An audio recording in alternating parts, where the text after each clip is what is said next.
এই উম্মতের জন্য তো সুবাদে আমি এক হাদিস আপনাদেরকে দেখাইতেছি, রসুল কি পাইলাম আর কি করতেছি। ওই রসুলের কারণে এই উম্মত জাহান্নামে যাবে, কিন্তু হাতকড়ি থাকবে না। এই উম্মত জাহান্নামে যাবে, পায়ে বেড়ি থাকবে না।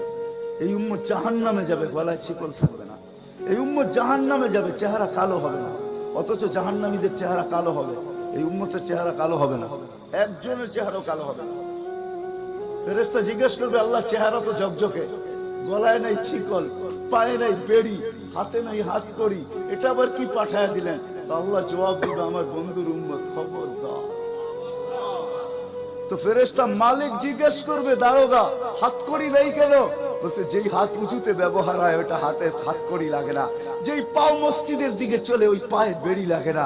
যেই কপাল আমার কুদরতি পায়ে জীবনে একবারও আমাকে পাওয়ার জন্য ঠেকায়া দিছে, সেজদা করছে, ওই চেহারা কোনোদিন কালো হয় না, গলায় কোনোদিন চিকন লাগে না।